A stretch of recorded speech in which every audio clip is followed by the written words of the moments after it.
Hello and welcome to another episode of Beyond the Spectrum, Every Age, Every Need.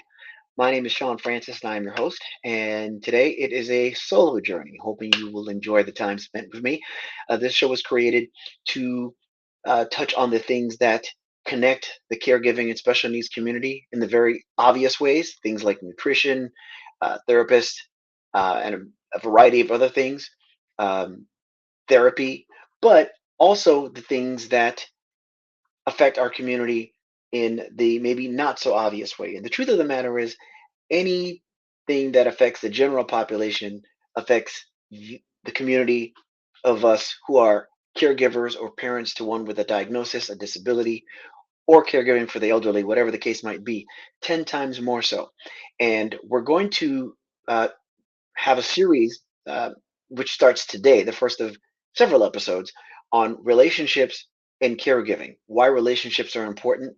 Those things are important to the general population, but especially to us. So let's get right into it. Another episode of Beyond the Spectrum.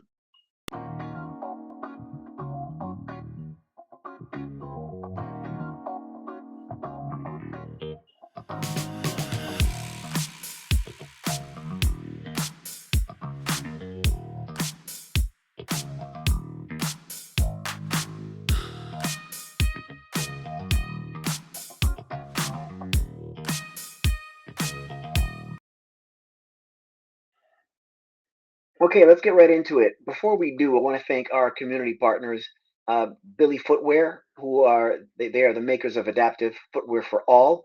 The founder, Billy Price, is an individual who his first week of college experienced a traumatic injury that left him paralyzed, and he had to learn how to do everything all over again for himself.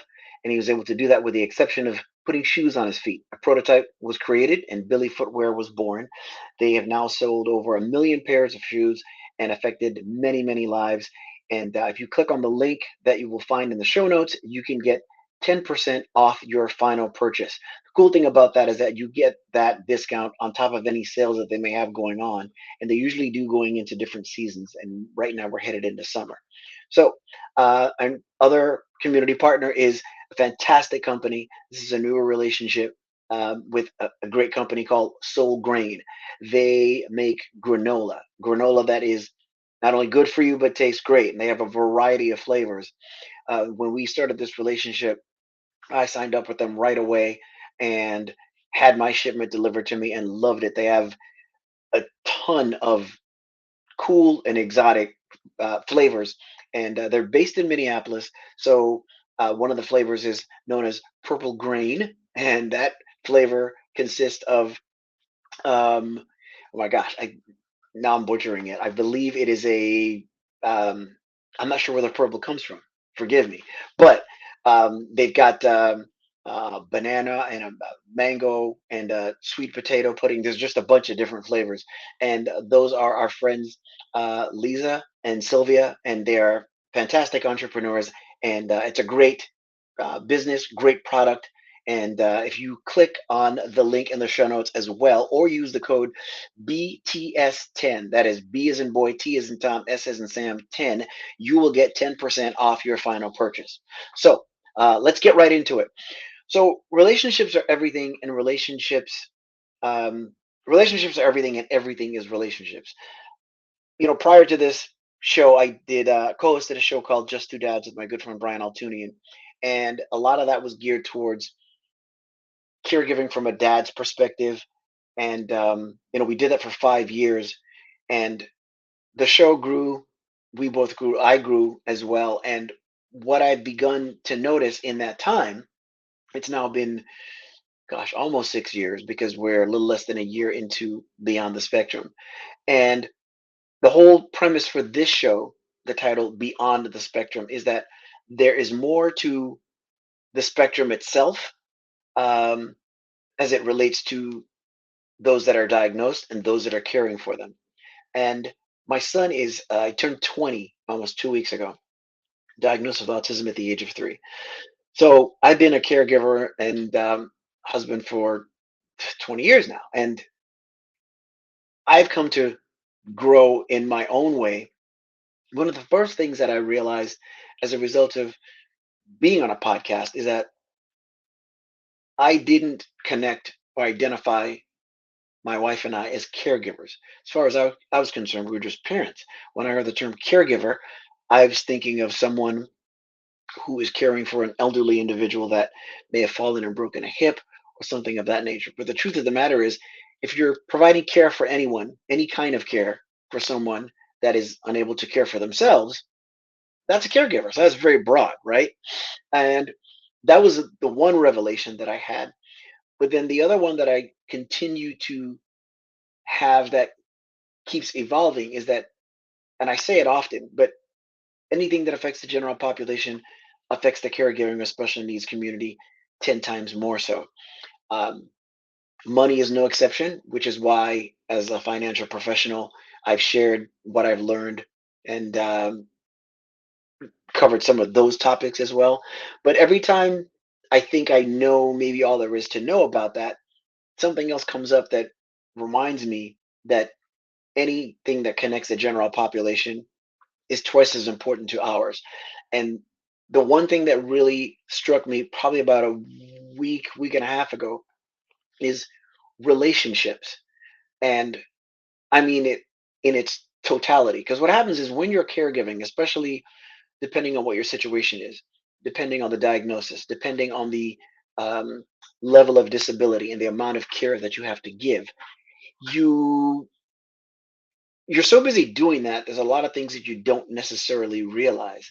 But relationships are everything. And so what we're going to cover in the series, excuse me, is a variety of relationships.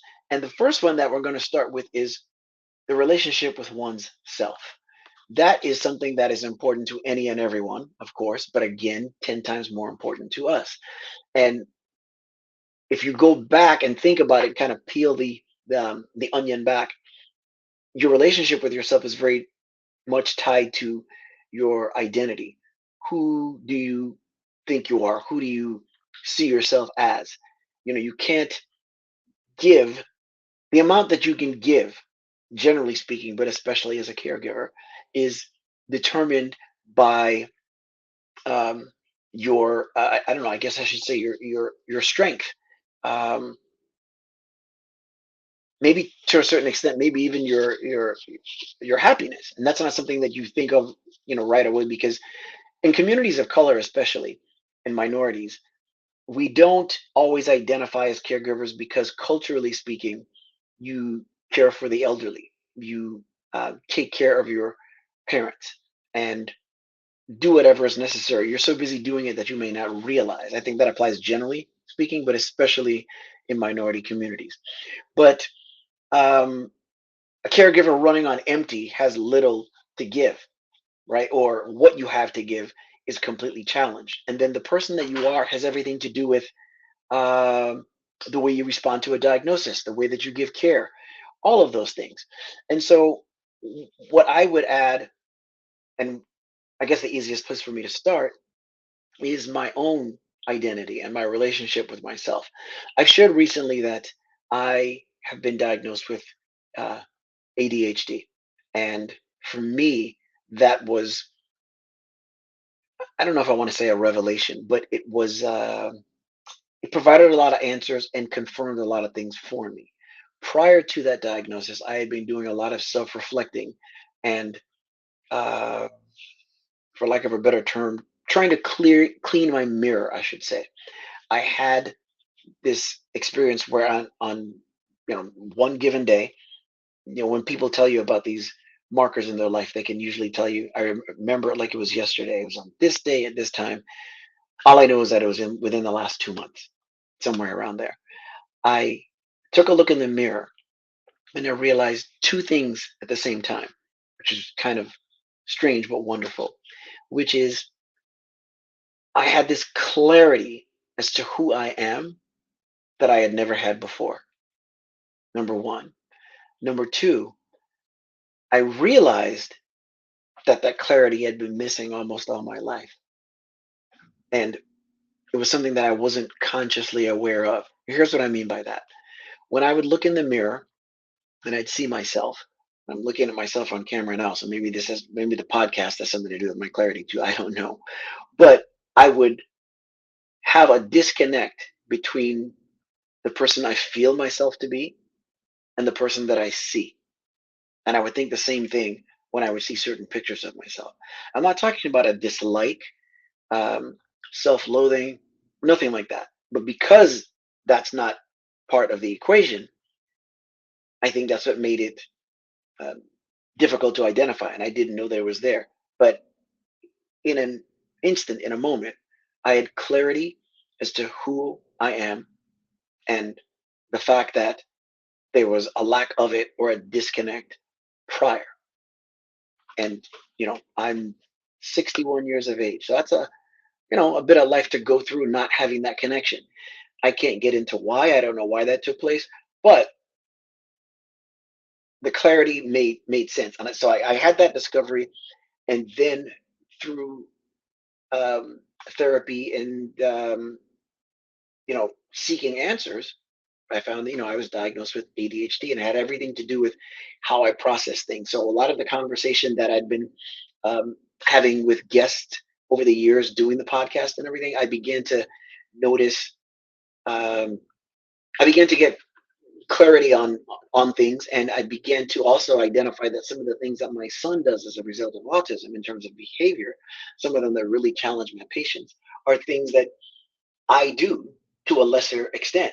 And then I also learned that there is a direct connection between ADHD and autism, and that adults who are diagnosed with ADHD have a certain propensity or an increase in terms of the likelihood of one of their children being diagnosed with autism. So the relationship with self has everything to do with, I mean, almost any and everything, right? So if you think about it, when we come into this world, um, having children is a very, uh, to an extent, selfish thing. Most people that really want to have children either want the opportunity to bring someone into this world and um, bring about happiness for them. Some people want a carbon copy of themselves. They want someone to mold, or whatever the case might be. But when you have a child, if you have a son, if you're a dad, there's a good chance you're going to share with that child your favorite sport and your favorite team in that sport, and hope that maybe they will um, become a fan of the same team or the same sport. Same thing with your favorite music, your favorite recording artist, or your favorite movie, your foods, whatever have you. And it's so deeply embedded that nobody consciously decides that they're going to get in the way of their child discovering things for themselves, but you have an idea as to what you want to impress upon that child. Just like many people will say when asked about the gender of their um, of the impending birth, they'll say, I really don't care, just as long as I have a healthy baby. That's it. And I think that is paramount and most important thing for most people. But right in there is the desire to, a preference maybe for a boy or a girl. There's also the desire to share with them the things that you would like them to do or that you hope they enjoy. And we have no control over that. But because that takes place, we come out into this world, I like to say, as close to perfect as possible. Um, Someone that I love and admire once said, we should be less childlike and more childish. More ish and more childlike, meaning that as children, um, we believe that anything is possible, right? We don't have a reason to feel that it's not. We have a curiosity about each other. We know what we do and don't like, but we probably make more, um, less statements and uh, ask more questions. We're curious about ourselves and about each other, and that leaves room for a tremendous amount of optimism. But along the way, that gets changed by the influences of the very people who would take a bullet for us. And so it's no wonder that most of us go into adulthood not knowing who we are, right? At our very deepest core. That's why I always say that people that have a very strong sense of self And I mean a strong, like, factual one, not one where they hold themselves back because they believe they can't do certain things, or um, one where they have delusions of grandeur and think they're maybe greater than they are, or whatever the case may be. When someone has a real, true sense of self, that is such a gift. It's like you really know your place in the world. So I don't think most people have an idea as to who they are until, um, gosh, probably in their 30s at the very least. And if you take into consideration the gap between who you are and maybe who you think you are, any lack of clarity, and then add the component of caregiving to that, depending upon your age at the time of diagnosis, um, or um, depending on where you are on that journey of self-discovery, even if you're on that journey, all those things affect the manner in which you give care. Um, in some cases, it affects your ability to give care, and it's just 10 times as important as anything else. And so that's why I've often said it makes so much sense to think critically. In other words, how often do you think about what you think about? I've given an analogy in the past where I say, you know, I know a lot of people have pulled into their driveway, their garage, parking space at their, apartment complex or whatever, or the curb in front of their house. And there's a certain part of you that just got there on autopilot. Outside of the fact that you didn't run any red lights or stop signs, you don't know how you got there. You know, I mean, you know how you got there, but that's all you know. You didn't catch any details along the way or anything because it's autopilot. And unfortunately, most of us live our lives that way. So we don't stop and think about what we think about when our consciousness is usually, very low. And the world would be a much better place, and each of us, I think, would live better lives. And I don't say that comfortably because I don't like to try to tell someone how to live their life. But let me rephrase that. I would say the chances of one having the quality of life improved if they had a clear idea as to who they really truly are and has the consciousness raised, the chances of having a happy, fulfilling life, I would imagine, are greater. I know that that's the case for me. And I know that most of us, especially in this day and age of technology, we just, everything's just go, go, go, go. And we don't think about what we do. We don't think about each other. Um, so all those things matter. And so being curious about that, it also affects what we say to ourselves. The most important words that we'll ever speak are the ones that we say to ourselves. And as important as the audible ones are that we say with our mouth, the ones that we say with our mind to ourselves, those are the ones that carry the most weight because they're subconscious. And again, not thinking about what we think about. Now, being on autopilot is a good thing, especially, or can be, especially if you have managed to instill a habit that serves you and allows you to serve others.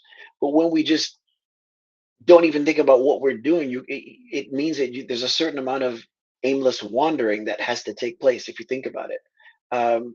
So I think a good question to ask and a good place to start is, you know, who am I outside of being a parent or caregiver? Who am I outside of uh, a spouse? All of those things.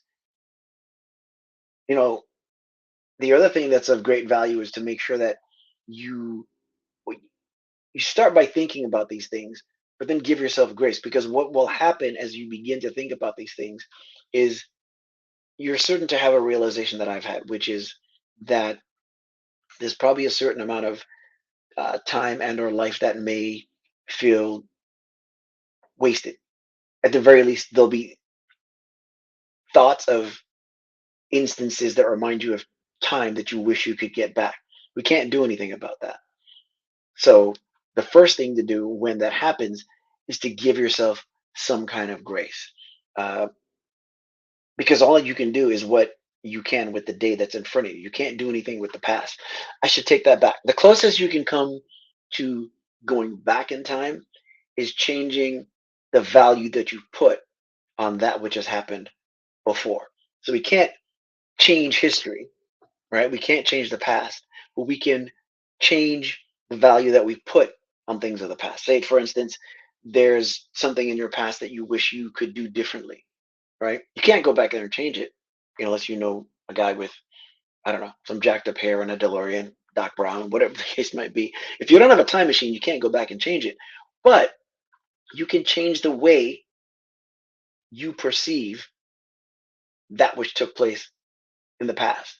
You can change the value that you put on it, because the value that we put on things that have taken place in the past has everything to do with the manner in which it affects us today. And the truth of the matter is, today is all that we have. Till the sun comes up, tomorrow isn't even here. Tomorrow is a bunch of things, but I promise is not one of them. And again, as important as that is to anyone, generally speaking, it's 10 times more important to our community. The other thing to do is set boundaries within yourself. Another thing that's helpful, and I should reiterate again, no matter what I learn, I will never label myself an expert with any and everything. I think there's so many um, gurus in the social media and uh, personal development or self-help space that, when you say that you're an expert, it almost means that you have nothing else to learn. So I'm just sharing things that I've discovered and what's helped me, and hopefully there's some relatability there, and you can feel like you're not alone. But getting back to boundaries within yourself, that starts with giving yourself some grace, allowing some time for rest and reflection, and then permission to let go of the past. And I mean, not just the baggage that you've been carrying for 10 years, but it might be something that happened 10 minutes ago. And I know that from experience, because it's more of a challenge for me to let go as well. I, still carry that. Um, and I know perfection is not part of the human experience, but every day, I'm driven by the idea of just being the best parent and the best husband that I can possibly be. And I'd be lying if I said that I'm as patient as I like to be. I'm not always. My wife has so much more patience than me, but it's a work in progress, and it's something um, that I'd never give up working on. And we are a work in progress anyway, right? I saw a talk the other day by a gentleman who is the director for one of the not one of the, but the longest study on human development and happiness in this country. And he talked about the fact that he is also a um, a practitioner of Buddhism, and he talked about something called um, what is the word? It is im, impermanence, right? The idea that nothing is permanent. And if you think about that fact, that's something that can serve as well. I grew up with a fear of death. My father would tell me at 10, 11 years old, you know, we're not going to be here forever. I'm not going to be here forever. Your mom's not going to be here forever. Your grandmother's not going to be here forever. You need to make every day count and let the people that you know, that you love, know that you love them. Each day you're closer to death. And my response was always like, dude, I am trying to watch Scooby freaking Doo. I can't hear that. And I grew up with a fear of death. And I can't say that I don't have it anymore because it's the fear of the unknown, but I've realized several things. The sooner that we embrace the idea that the space on this earth is a rental and it doesn't carry a mortgage, the sooner we can make the most out of our stay here, right? Um, there isn't any way around that. It's an unavoidable fact. But I also think that as much as we may fear death, I think what we fear more than anything else is dying less complete, dying with our dreams still within us. It said that the greatest songs, movies, ideas, poems, all form of creation, um, that some of the greatest ones are found in cemeteries because people die with their songs or their dreams or their hopes still inside of them. And I think most of us are probably a little more afraid of that than we are of death. There's some fear of death because we don't know what happens when we depart, but I think it's the unknown, in addition to I should say the unchased, the dream that we haven't pursued. I heard a question asked um, today where, if you think about this, if you knew that if you were on your deathbed, or if you knew you had, I don't know, days to live, what would you really regret the most?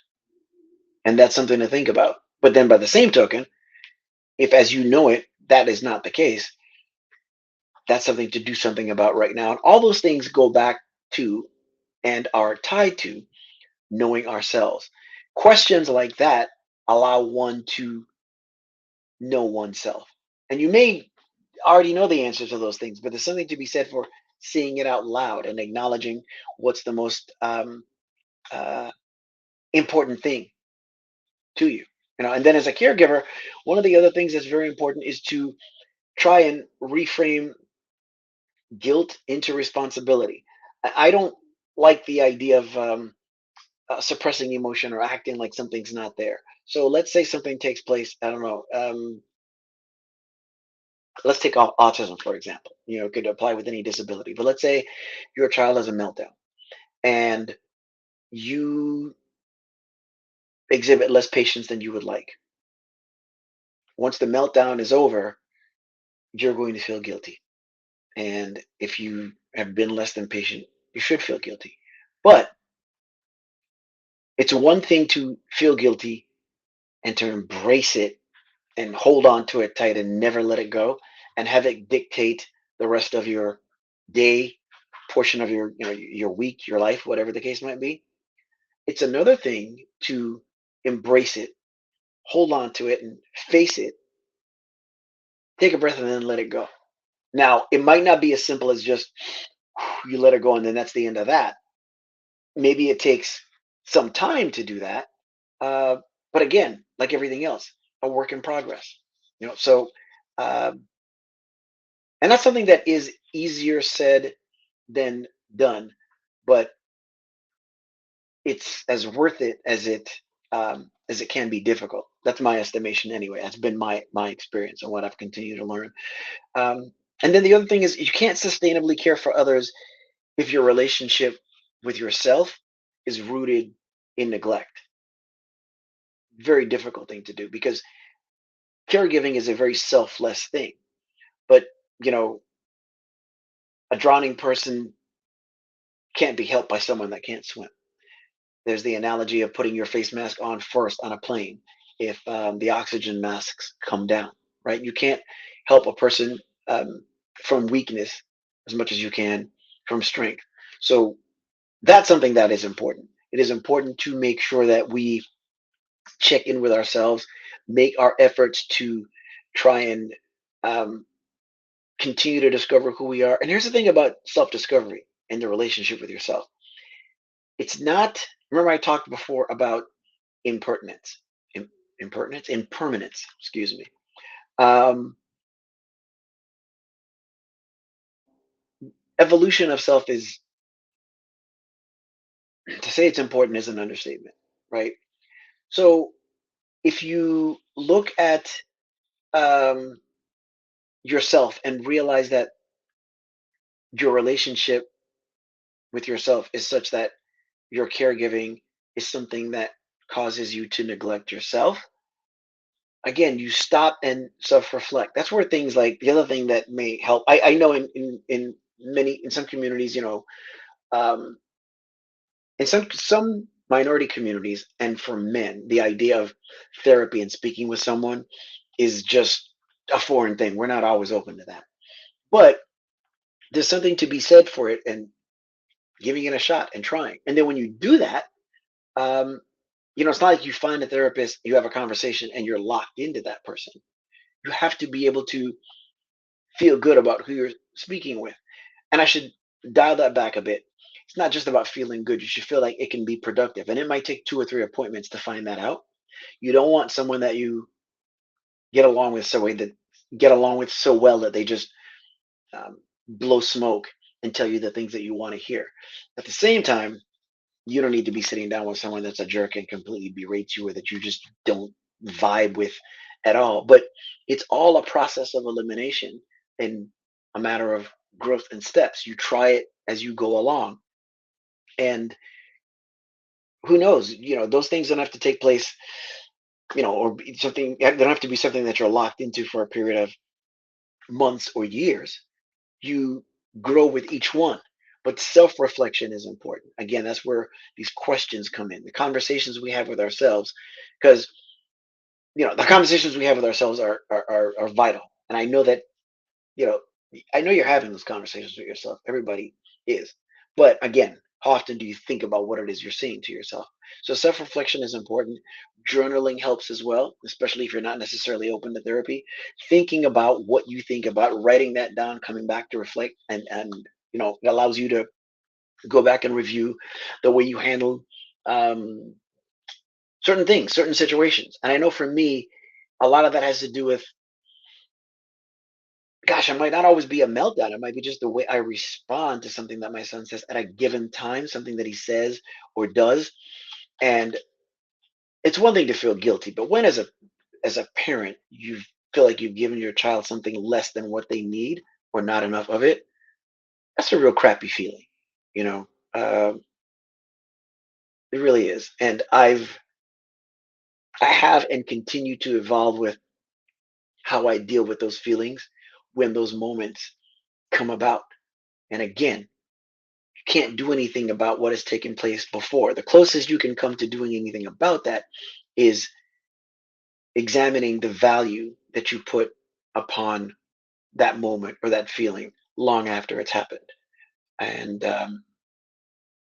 the things that happen in our lives are not usually half as bad as the things that happen in our mind, whether it's something that we um, make more of than it might be, whatever the case is. But the self reflection is important. So we'll be continuing um, this series on caregiving and relationships. And again, today, this is the first one that we're looking at, which is the relationship with oneself, because it's also where our responsibility starts. Our first responsibility is to ourselves. Um, we can't give to those that we love if we don't have much to give. You may have all the love in the world, but if we're not making sure that our reservoir is in um, a good place and filled with reserves, so to speak, it challenges our ability to give that care. Then it also affects every other area of relationships in our lives as well, which we will cover in the future. And some of these episodes will be just myself. Some of them will involve our co-hosts Maurice and Susanna, and some of them will involve guests as we go through um, this topic. One again, thank our community partners, Soul Green and Billy Footwear. You can find the link um, in the show notes to get your discount on your purchase. You can also find that information at our website. The website is beyondthespectrumpodcast.com. Beyondthespectrumpodcast.com. You can also email us at changetheworld@beyondthespectrumpodcast.com. I know that's a mouthful. It's change the world at beyondthespectrumpodcast.com. And for those of you who are men and are caregivers, or if you love someone that is a male caregiver, whether they're a dad or a son, whatever the case might be, I want to encourage you to join us for our men's group known as the Den. It is a meeting that takes place bi-weekly on Zoom. We have members from Mexico City to New York, in between here in Los Angeles. And it's just a safe place for men to share uh, victories, hopes, fears, milestones, breakthroughs, setbacks, no judgment, anything that might be of importance, simply because society does not always encourage men to express things that they are uncertain about. And it's been a very rewarding experience for myself. So if you want to take part in that, you can do so. It's free of charge. And again, I want to thank you for tuning in for another episode of Beyond the Spectrum. Thank you so much for supporting the show. And remember, everybody needs the same thing. Everybody needs to be seen, needs to be heard, needs to be loved, and needs to know that they matter. questions are more powerful than statements. Let's try and make sure that we make our space on this planet the best that we can for other people, and give people the room that they need to be loved and grow. And look forward to seeing you on the next episode. Thank you so much.